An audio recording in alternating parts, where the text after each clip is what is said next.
Today on Alternative Views, we are very happy to have with us EMILE de ANTONIO, the filmmaker who has made the film on McCarthyism, Point of Order, the film on the Kennedy assassination, Rush to Judgment, the film on the Vietnam War, In the Year of the Pig, the film on Nixon, MILLHOUSE, and many other films. Tomorrow we're going to interview de Antonio on his films and plan to produce a series of programs on his work as a filmmaker.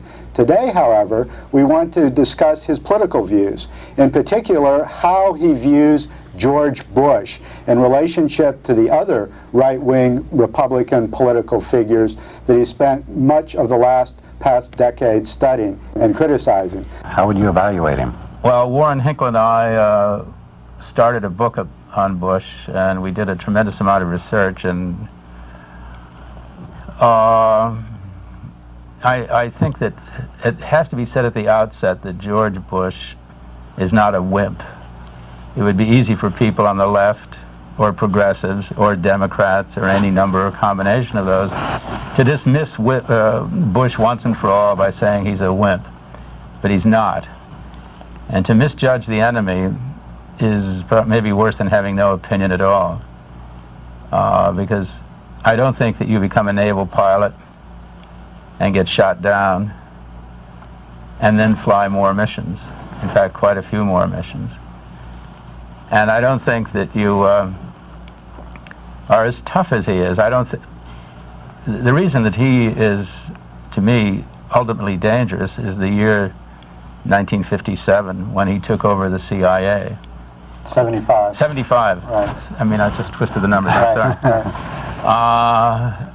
Actually, it's 76. Yeah, 76. That's correct. Right. That's the corrector. Actually, we can edit. Why don't you just start over the... Oh, I'd rather have the mistakes, okay. Wouldn't you? That's fine. I mean, I think the mistakes are part of life. I mean, I leave a lot of ours in, but some of them are so egregious we have to... it would be distracting. Anyway, but go ahead. This is fine. I think that when Bush became director of the CIA in 1976, he was charged with one thing, which was to put that show back on the road, to clean it up, to make it tough again, and he did that. And in 1980, when he ran for president, there were over 180 CIA former officers who wore Bush buttons and went all over the country wherever he ran, wherever he was speaking, and supported him into the New Hampshire primary when he finally did blow it. But were some of these the people who, the worst mad dogs that the Carter administration and Stansfield Turner had kicked out? That's who they were. They were indeed the mad dogs. The CIA is composed pretty largely of one kind of mad dog or another. I mean, it isn't exactly the Boy Scouts or the Ladies' Village Improvement Society. But I think that Bush has been underestimated throughout. One thing is that he has what might even be called an upper-class demeanor. That softness that many upper-class people affect is frequently misinterpreted as weakness. Well, he came up through this upper-class network of social clubs and schools and all, so he was right in there with the rest of them in this regard. I think that he separated himself from a part of his class by going to Andover instead of St. Paul's or St. Mark's or Groton, which are the more social schools. Andover is probably the best United States, at that time, prep school for men, for boys only. Now it's coeducational. But Andover was a school which emphasized mind and emphasized the ability to deal with books and mathematics, etc. And I don't think Bush was a genius or anything. I don't think he was all that smart, but he was smart enough to do reasonably well at Andover. And it's a very hard school. It still is. It's still the hardest preparatory school in the United States to enter. It's the hardest one to enter. And more of its graduates go on to Harvard and Yale than than any other prep school in the United States. So it's a class. I'm sorry. Oh, go ahead. No, it's part of a class structure and a class education, and something that leads you to have a mild rather than a loud or aggressive voice. And I think people frequently construe an upper-class, quiet, moderate voice as weakness, which of course it isn't. As I say, you're not a Navy pilot, you don't clean up the CIA, and you don't conduct the rough and just even dishonorable campaign that he conducted against Dukakis without being somewhat of a tough guy. So that Bush is really a serious member of the upper class. He wasn't a playboy, he wasn't frivolous. He was also the son of a senator, Senator Prescott Bush, who had an enormous influence on him and who sort of preceded him along the political path that he later followed. Can we talk a little bit about Bush's family and his relation to his father? You know that his grandfather, too, began his own company out in Ohio and was successful. So that Prescott Bush, his father, went to private schools, went to Yale, and the most important thing that happened to Prescott Bush in Yale is the most important thing that happened, say, also to Bill Buckley and to George Bush. Prescott Bush became a member of Skull and Bones. It's impossible to understand what Skull and Bones is and what its thrust is unless you really looked at it pretty hard. It's an extremely secret senior society, which means you were tapped, and you literally are tapped, to join Skull and Bones. You were about 10 members of the senior class are tapped at the beginning of the senior year. Some are official. The editor of the Yale Daily News, the captain of the football team, and then some people who have exhibited leadership qualities, toughness, and it's an extremely tight, strange group in which an allegiance is sworn among each other that is far beyond this Pledge of Allegiance to the flag of the United States. It goes beyond family, because your family is left behind in a sense. You go forward with Skull and Bones. It's not an accident that when Bush was vice president, he had a dinner in the White House for about 40 members of Skull and Bones. Skull and Bones is a secret.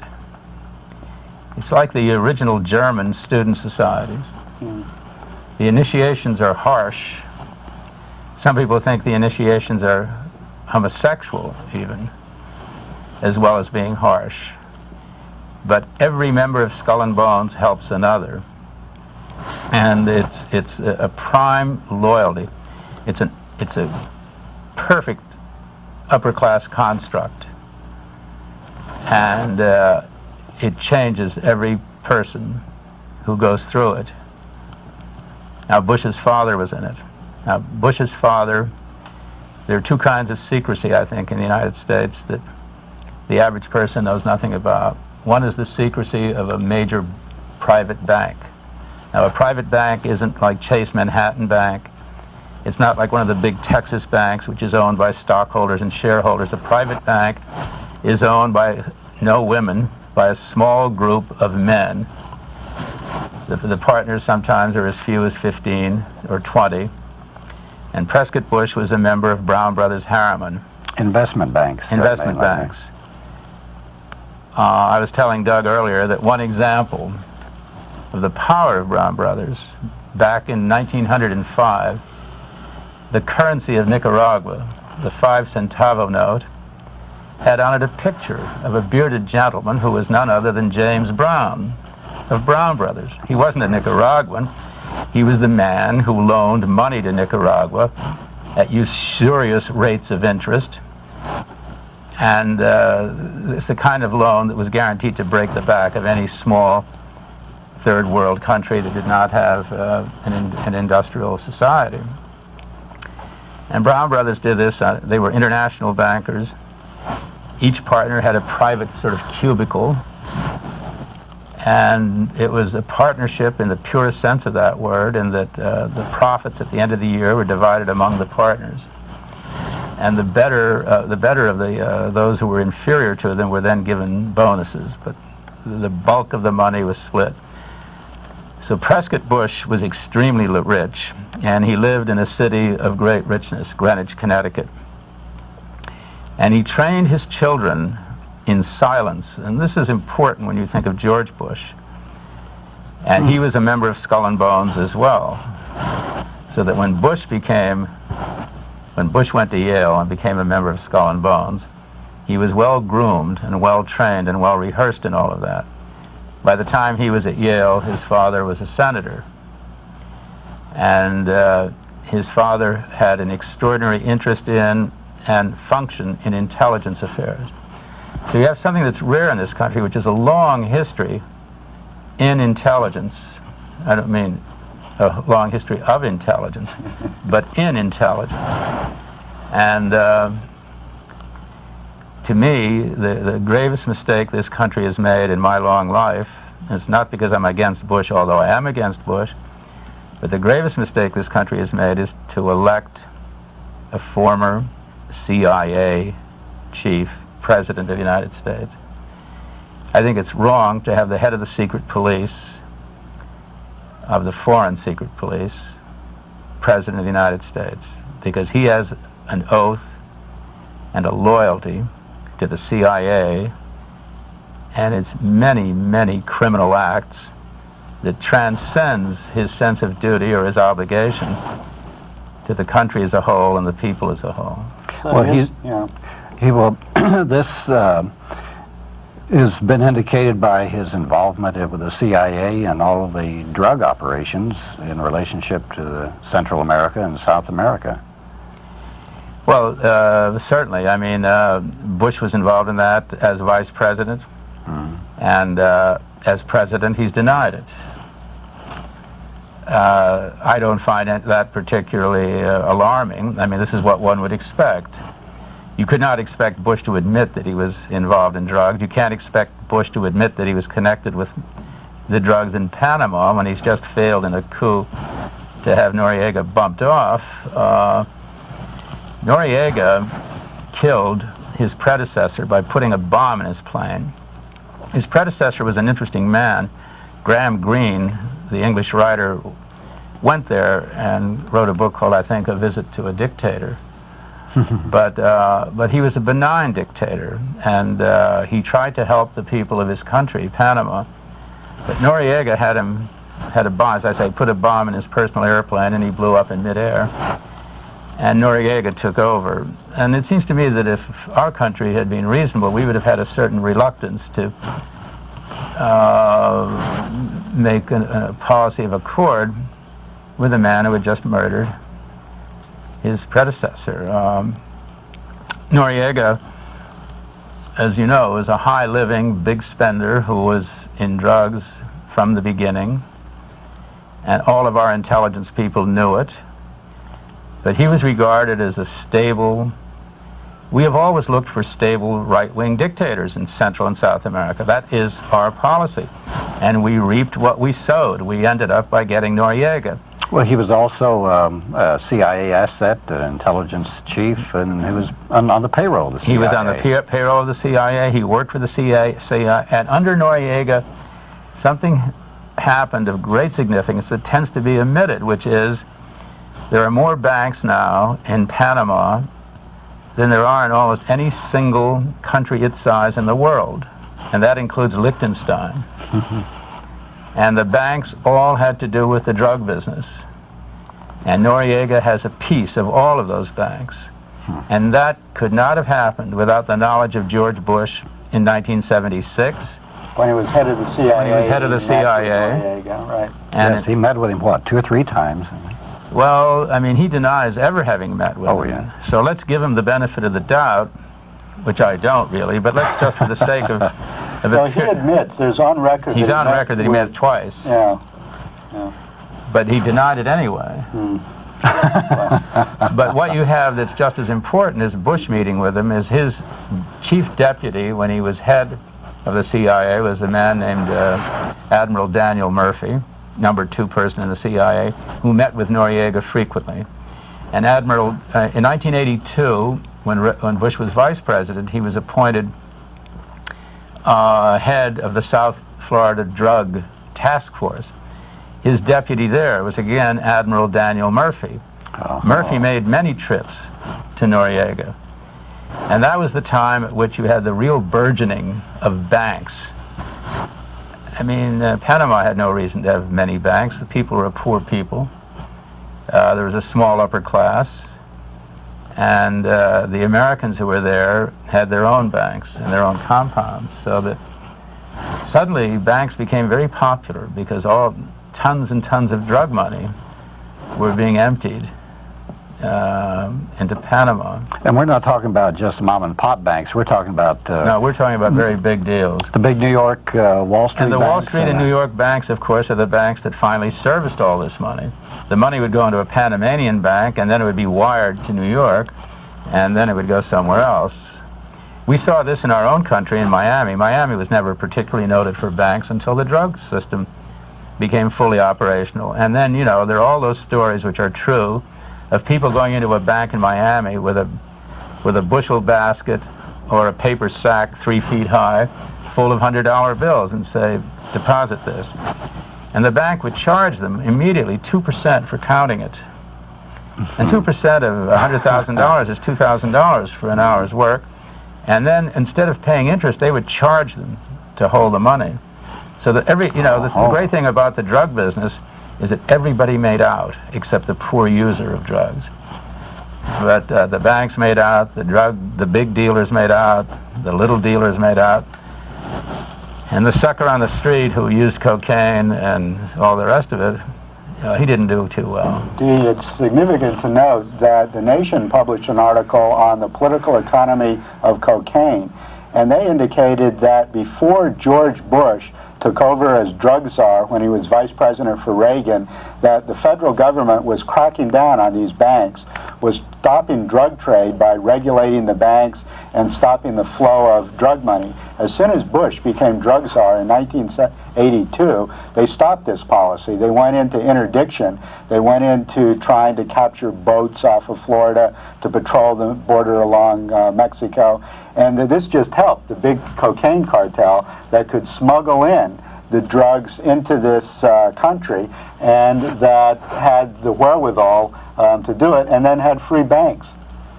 Oh, there's no doubt about that. And without that, without the banks, the drug industry would have died, because they really needed banks to accept and launder the money. And large, proper U.S. banks did precisely that. It's not an accident, of course, that all that money was then recycled in one form or another to go back and help the Contras. Well, this is the other link here. The reason the Reagan administration and Bush were so tolerant to big drug dealers and people like Noriega, who were obviously involved in drug trafficking, but were also helping them with an illegal supply operation to the Contras. This seemed to be the obsession of the Reagan administration that Bush went along with completely. We saw an article, I forget which was, one in Playboy or some others, series of articles, where they said that in order to get Noriega to play ball with them and to give Noriega protection and immunity from being hassled and arrested perhaps, or assassinated, he had to agree to give a certain percentage, 2 or 3%, whatever, off the top of his gross receipts to support the Contras. So that's one of the reasons that Noriega said, I've got Bush by the balls. So I thought it was so funny, all during this business of the failed coup in Panama, where they said, gosh, why didn't George Bush just go in there and get Noriega and bring him out and put him on trial? You know, this is terrible. They should. That's the last thing George Bush wants to do, is to put Noriega on trial. But the mistaken putsch, on the other hand, is almost as bad as a trial, in the sense that Noriega has a hold on this country and on this administration, and it's got to be deposited in a Swiss bank somewhere, plus in his own mind and tongue. And he has the capacity to blackmail a fair number of major U.S. players, including, I would suspect, the president of this country. For sure, Daniel Murphy, and many others. To me, one of the most pathetic things, one of the most pathetic events in our time, of recent time, were the Kerry hearings, which was the most exciting and dramatic hearing I've seen on television since Watergate or since the Army McCarthy hearings. And it was relegated to a cable channel. It was relegated to CNN. Or C-SPAN. C-SPAN. Right. And which is a very, a channel most people do not watch, and you can't watch it unless you have cable. And these hearings went on. The outcome is published in four volumes, which you can buy from the U.S. government printing office. But to see these young Americans on camera, to see a young Cuban on camera who's saying, well, I was in my Learjet at takeoff. Kerry said, how much money do you have with you? He said, oh, I don't know, 5.4 mil. I was on my way down to Panama, and the police arrested me, and they took my money, and I've been given 30 years, and that's why I'm talking, hoping to get a smaller sentence.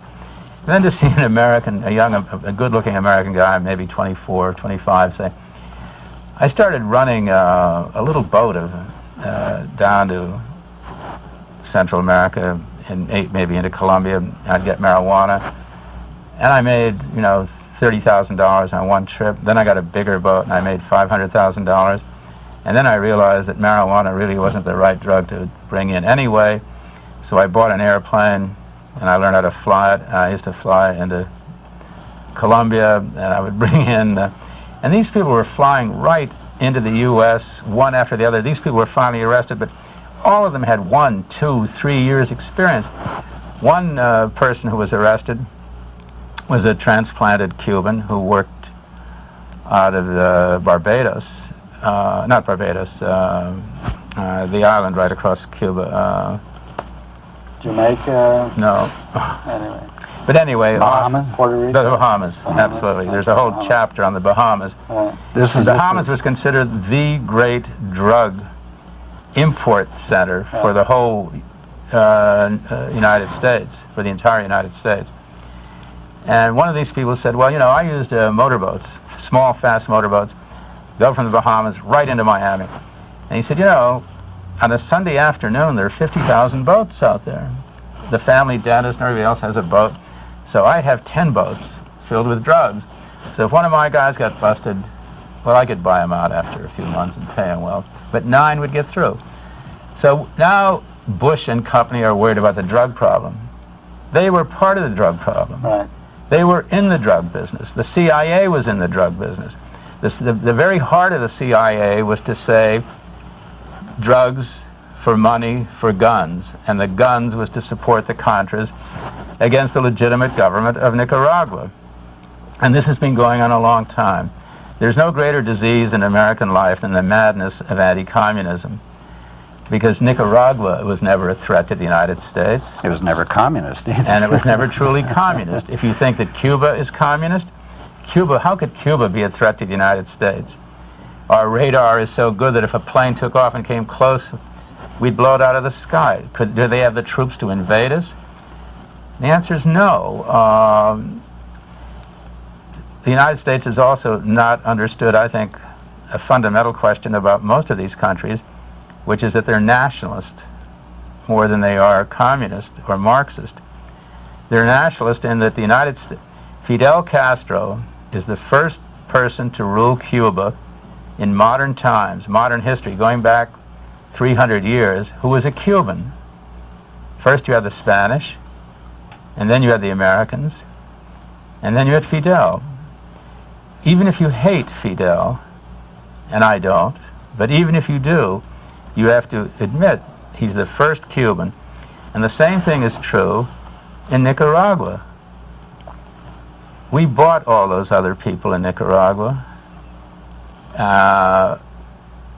one president after another.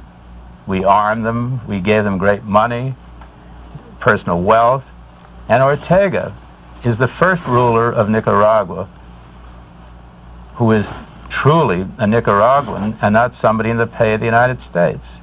And he's not in the pay of the Soviet Union, which can't afford to pay anybody very much. He's I would call Ortega a patriot, as I would call most of his enemies people who represented a bankrupt class which exploited the rest of the people. I'm making too many speeches. Well, you have so many interesting topics to discuss. What I thought we might do now is to go back and look into the roots of George Bush's involvement in the intelligence community. You made an interesting point that Bush's father and Bush were members of Skull and Bones. There was a secret society that was dedicated to secrecy, secret bonds, oaths, and that Bush's training in his family trained him that secrecy was of primary value. And the banking business. And the banking business is another secret organization that his father participated in. At one time, you had an idea that when Bush was involved in Texas oil business, he might have had intelligence connections and involvements. And indeed, his beginning in the Texas oil business, after he returned home from World War II, had some connections with Skull and Bones. Do you want to elaborate on this? Yeah. These connections? I'd like to go back one step. Sure. Bush's father was an officer in the First World War, the 1914 to 1918 war. And part of his training took place at Fort Sill, Oklahoma, where two of his closest Skull and Bone friends went with him as young officers. One of them, a key person in George Bush's life, was Neil Mallon. By the way, both Prescott Bush and Neil Mallon not only served in the field artillery, but also in intelligence in World War I. So you have a hereditary connection to intelligence. When they came out, Mallon went to Texas, and with very little money, he bought a piece of a semi-bankrupt company that he formed and became one of the big corporations in Texas, the Dresser Industries. Oh, yeah. Now, when George Bush left, George Bush, having been a pilot and entered Yale, then having been enlisted as a pilot at age 18, after having been shot down and then returning to Yale and taking his degree, decided that he and his wife and young child would drive to Texas in their floppy old car, and they did. And they sought out Neil Mallon. And Neil Mallon gave George Bush a job in Dresser Industries. And Bush says in his campaign autobiography, and Mallon also confirms it, that the job was essentially, the first job was sort of sweeping the place to learn something about the business and then going up. And then Bush decided to become an oil player here in Texas, and he, with Mallon's help, he did. And it's no accident that when his next child was born, the child was named Neil Mallon Bush. Now, it is my unprovable conclusion that you can't prove much about the activity of intelligence people. The whole gambit is to keep it secret. I think that Mallon, who had been in intelligence in World War I, carried on a kind of freelance intelligence after World War I, and as he built up Dresser Industries into being quite an enormous corporation. And I think, and I may be alone in the whole United States in this, I think that George Bush acquired, sometime in the early 1950s through Neil Mallon, a connection with the CIA. The CIA is something about which we know nothing. It was constructed that way, it's meant to be that way, and it's not very easy. You cannot get anything from the Freedom of Information Act. The FBI is bad enough. I applied to both the CIA and the FBI for any files they might have held on me. The FBI at least gave me, quite a few thousand pages, but the CIA would give me many pages in which everything was blacked out but my name, something I was quite familiar with. So that, there it was. The CIA never yielded anything, and to this day it has never yielded anything under the Freedom of Information Act, and to this day its primary concern is secrecy. So you can't ever prove. I could be just a liar and make this up about Bush, and they would not deny it. And I could even prove it maybe, and they would not deny it. They would have no comment, because the CIA is not stupid. It's clever enough to know that denial constitutes a form of acceptance, of agreement. So they have no answer to give. And if you were to write for the files of George Bush and the CIA in the 1950s, they would respond with, there is no answer. But we do know something, that in the 1950s, with the help of Neil Mallon, George Bush founded the Zapata Oil Corporation, We know that that had corporate headquarters in Texas and was very active all around the Caribbean, precisely the place that the CIA was interested in at that time. We also know in 1963, after the Kennedy assassination, a memo turned up from J. Edgar Hoover to George Bush asking him about the results of his survey of the community, the Cuban exile community, and how they were responding to the Kennedy assassination. So there's a piece, some evidence at least, circumstantial and actual, that links Bush to the intelligence community during that period when he was an oil man in Texas. Well, we also know that the CIA for many years has used various organizations, corporations, multinational corporations as either fronts or just as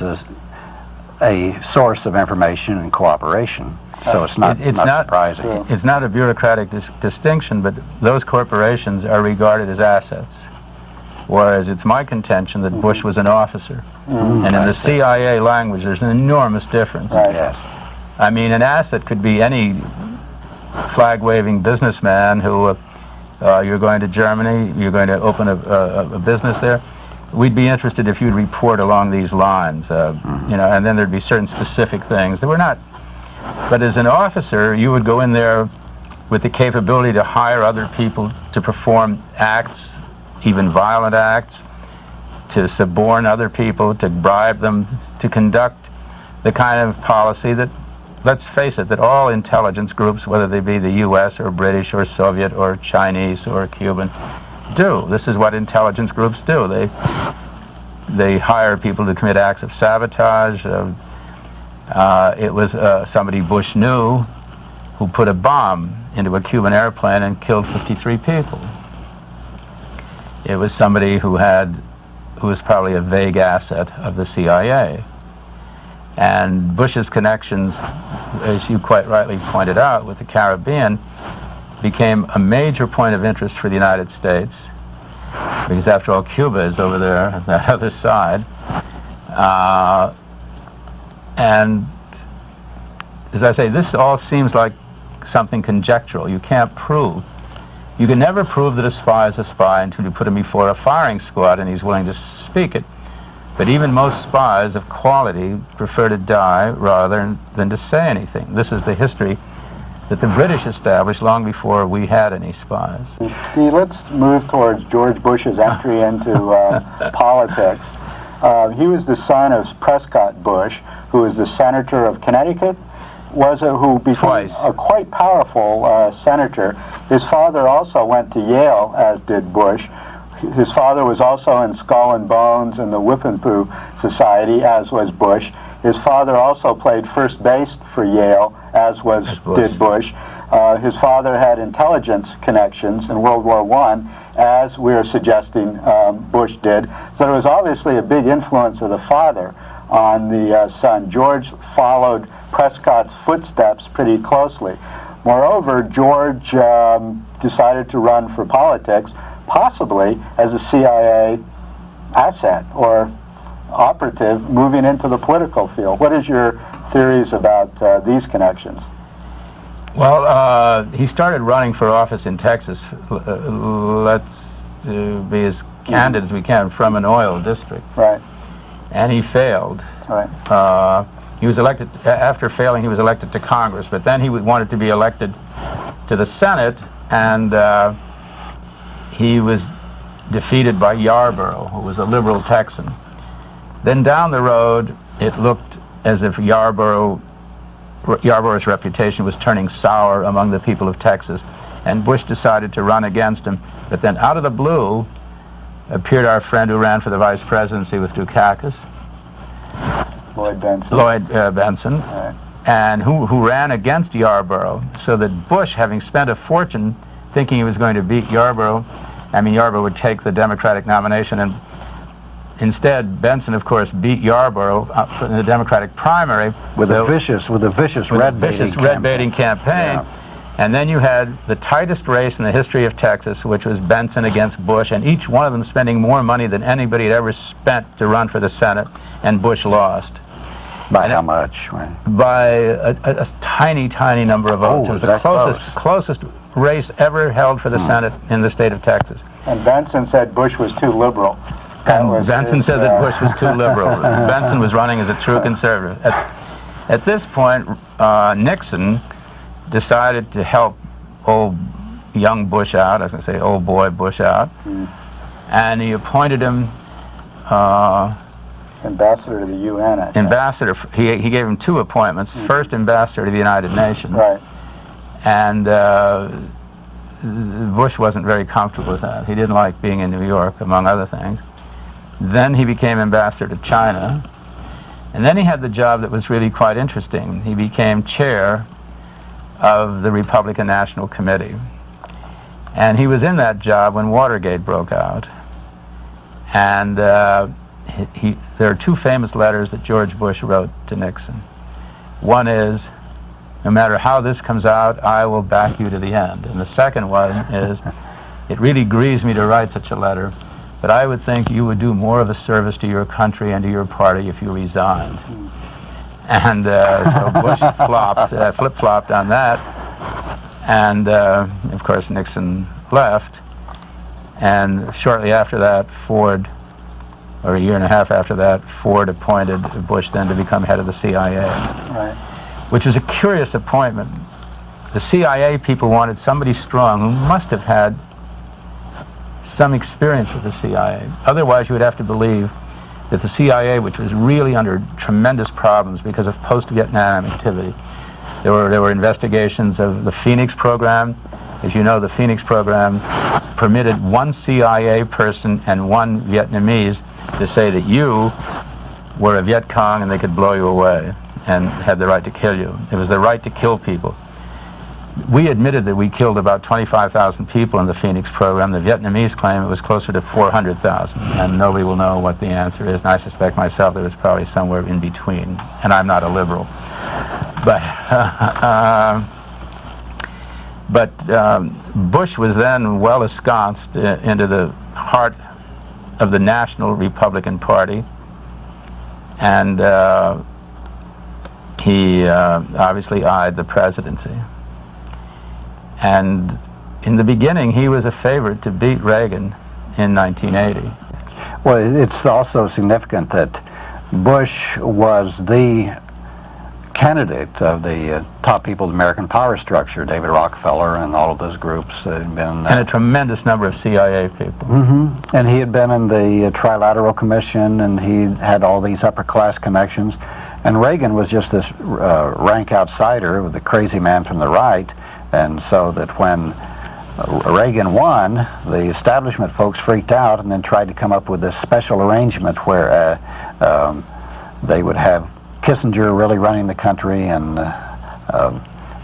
Bush up there as the head man, really doing things behind the scene. And Reagan balked at that, so they finally came up with a compromise where Bush would be vice president. And it turns out that the not-so-wimpy Bush, as you said, turned out to be the real heavy in the White House running all of these covert operations and keeping them going. Let's talk about that. I mean, Bush was a very heavy player in the Reagan administration. What are some of the things that he was doing? Well, there is nothing that took place in Central America that Bush was not involved in. And Central America is really the primary emphasis in that period. It's not only the Contras, it was anti-Cuban stuff, it was our war supporting the government of El Salvador. It was essentially South America, and Bush had access to all the CIA people. It was like the head of the CIA was suddenly planted in the White House. He had Donald Gregg, there's nobody sort of wilder in the history of the CIA who was reporting to the White House and Bush than a guy named Rodriguez. Felix Rodriguez. Felix Rodriguez, as opposed to Chi-Chi and the others. But Felix Rodriguez invented a new kind of way to kill people in Vietnam. It took a lot of courage. Rodriguez had a lot of guts. And he did the most dangerous work you can think of, and he did it well, and it's too bad it was probably the most immoral idea anybody ever had, but it still took courage. I mean, life is a contradictory idea, and it would be great if all the villains were cowards, but they aren't. And Rodriguez was a hero in the wrong cause. But what he would do was fly a very light airplane, and he would find VC, as they called it, National Liberation Front positions, and he would hang in long enough to call in the bombers, who would then come in and bomb those positions and kill the people. And he did the same thing in Central America. And he went to the White House. He was a friend of a close friend of Donald Gregg's, who was Bush's closest friend, the man who just this year was made ambassador to Korea with a lot of struggle and a lot of... But of course the Democrats... Elliot Abrams. No. You're talking No, I mean Gregg, excuse me. Donald Gregg. I mean, the Democrats in the Senate have never been known for courage, because they should have blocked that nomination. Oh boy. I mean, Gregg was no more fit to be an ambassador than I am, and I was a communist when I was 16 years old, etc., etc., etc. But so I'm rambling on. So I think the key event here is that it was alleged, at least in the Rolling Stone magazine, that George Bush was put in charge of this Black Eagle operation. It was an illegal supply operation to the Contras to get them arms that would circumvent the scrutiny of the Congress, and that he brought in, at that time, Donald Gregg to run this Central America Contra supply operation. Gregg, in turn, hired Felix Rodriguez, his old buddy from Vietnam. So you had a CIA military operation being run out of George Bush's office. When Eugene Hassenfuss's plane was shot down, who was part of this supply operation in October of 1986, he had in his notebook Don Gregg's telephone number, Felix Rodriguez, and the first person that was called that Felix Rodriguez called when the plane was shot down was Don Gregg. And I guess Sam Watson, who was his assistant, took the phone call. Colonel Watson, right? Yeah, so that Bush's office was heavily involved in this illegal Contra supply operation. It was the same drug operation, the same operation that we talked about earlier with Noriega, that was running illegal drugs. Well, it was the only way to get money to buy the arms that would support our right-wing forces in Nicaragua. I mean, it put the White House itself in the drug business.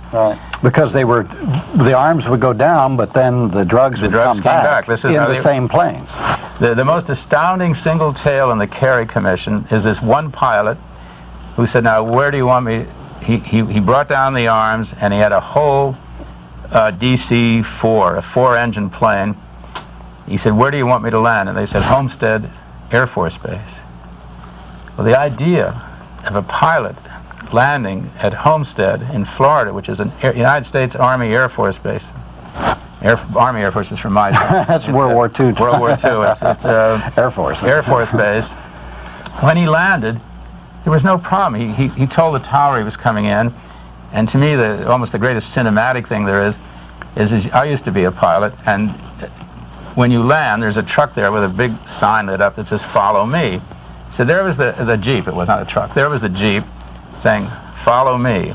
And it took him into a hard stand, and he parked his plane full of drugs and left, which would lead one to assume that somebody connected with the Air Force or else a private contractor came and emptied, unloaded what would probably be several tons of drugs, enough to keep the streets of New York, Boston, Los Angeles, and Houston going for a long time. Not to mention Wall Street and not to mention Wall Street and Beverly Hills and the movie industry and the rich and all the users of high-grade cocaine.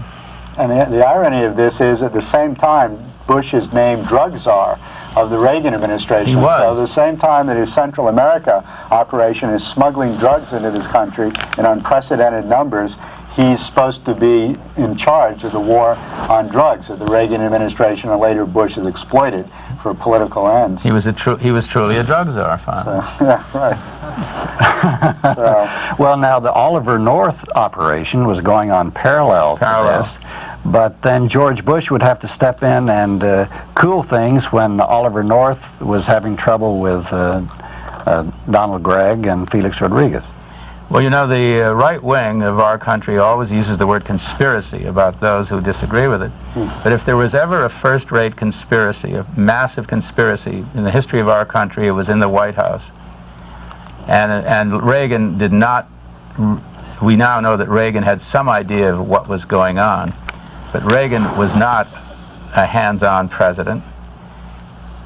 He couldn't even remember the names of his Secretary of State or high officials. So that he wasn't totally connected with this, but he was made aware of it. But there it was in the White House under George Bush and Donald Gregg and other senior officers of the State Department and the CIA, and we are now talking about drugs in the streets and people dying and ODing, and we have a drug culture beyond measure. But you can't say it began in the White House, but it certainly was very big in the White House. It was the White House that made it possible. Had the Reagan administration really said, this is the end, we're going to close it down, it could have been closed down. I no longer think it can be closed down because there are just too many people involved. I was in Los Angeles at the home of a person I cannot mention. He's a major player in the film industry. And in his house he has 8 or 10 collector's items of 18th century English silver. And each one of them is filled with the most expensive cocaine you can buy. And it's there for the guests to take and snuff. And this is standard now. I mean, not that is standard, but the use of cocaine is standard among all classes of people in this country. The poor die from it because they get inferior cocaine. They get, in some cases, cocaine that's been mixed with poison, either intentionally or by mistake. And the rich get very pure, first-class cocaine. I don't think there's even anybody among the young people in this room who doesn't know somebody who hasn't used cocaine. And you can't say that Bush is responsible for it. I mean, that's too much. You can only say that Bush shares a very profound responsibility. And it's time that he turned his back on that responsibility.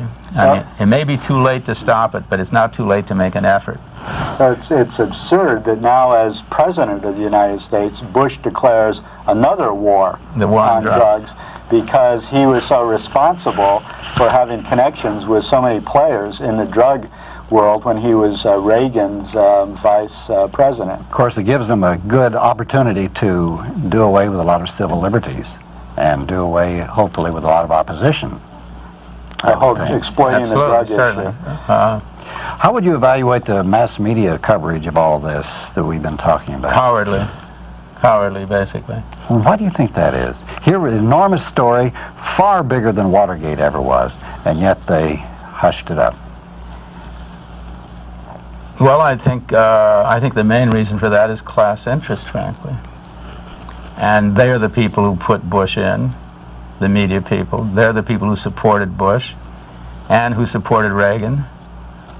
And in a sense, it's to admit their own culpability in a reflexive, secondary way, but nonetheless a kind of culpability. And it's to admit error, which the press and the media no longer admit error. TV has gone soft, and the great gray papers like the New York Times and the Washington Post, they don't deal with this. The Times would have an occasional page 10 story about the contras and drugs where they said the sources were merely convicted drug dealers, as if the story really didn't have all that much credence to it, and they never connected Bush with all this. Well, to me, I go back to the Kerry Commission, Kerry Committee. The Kerry Committee report is as good a report on drugs as will be made by this government, and it's a first-class report. And it covers everything. It covers the Bahamians. It covers all of Central America. It covers Colombia. It covers Americans. It covers all kinds of people who have flown back and forth.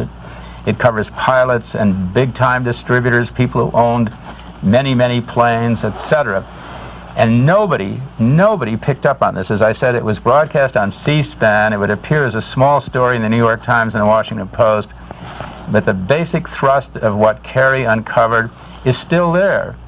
It should be, and it was published by obviously by the government printing office, in a small printing, and very few people bought it. You can still pick up the phone now and order the 4 volumes, and they are staggering. You have enough there to bring down a government. And Carey himself seems to have lost his courage, and he's a very brave man, Carey, but he seems to have lost something. I mean, I know one of the reasons, and you hate to say this in public, so I won't. Well, since you laugh, I will. I mean, his wife and children left him, I mean, because he was having an affair with a major Hollywood star, Michelle Pfeiffer. And it took away some of his efficiency.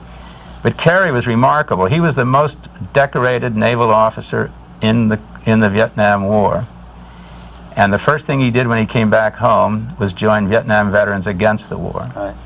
And that's a remarkable position. I mean, you know, it takes courage to fight in a war, but it takes more courage to come back and do that. And then to have the skill to be elected to the Senate in the state of Massachusetts was an extraordinary achievement.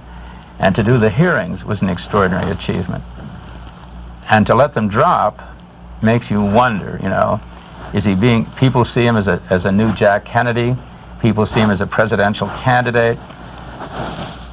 See, the media completely ignored him, so even if he continued to pursue this to the maximum, he might have been bumping his head against the wall because he wasn't getting any response. The media completely covered this up. Well, I want to know what was wrong with America.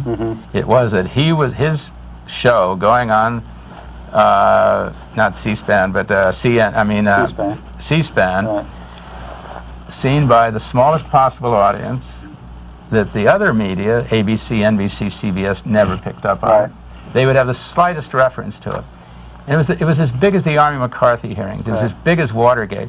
And when people say the war on drugs, et cetera, this is the greatest menace to it strikes at the very heart of this country. I mean, this is only 2 years ago.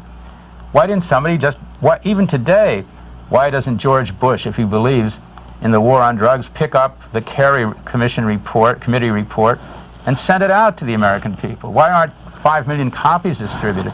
Well, they'd have to cut the Contras off. They'd have to close the Contras. They'd have to cut Daniel Murphy off. And these are Bush's pets. Bush has been deeply involved in this Contra operation. It's the greatest reading. It's the funniest reading. There's a 500-pound arms dealer in Miami, an Armenian guy. He weighs 500 pounds.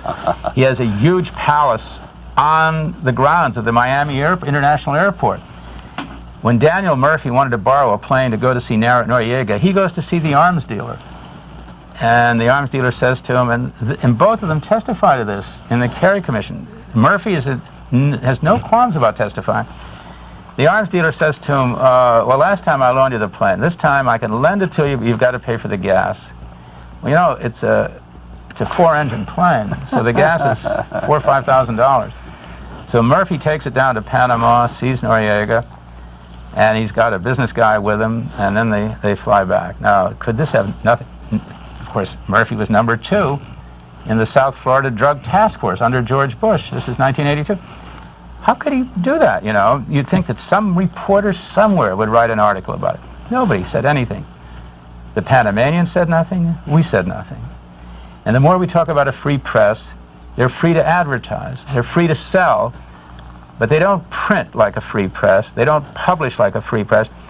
And you could say to me, well, if you don't like this country, why don't you go somewhere else? Well, this is my country. And I love this country. I may despise its government. I may despise the CIA and the FBI. But this is my country. I would like somebody, I wish somebody had said at that moment, this is time to do something about the drug world, starting with Daniel Murphy, maybe with George Bush, surely with the arms dealer, and surely with the guy who flew the airplane. And the Contras. And the Contras, and all the rest of and the CIA, and all the rest of that wretched machinery. But no, that becomes our real government.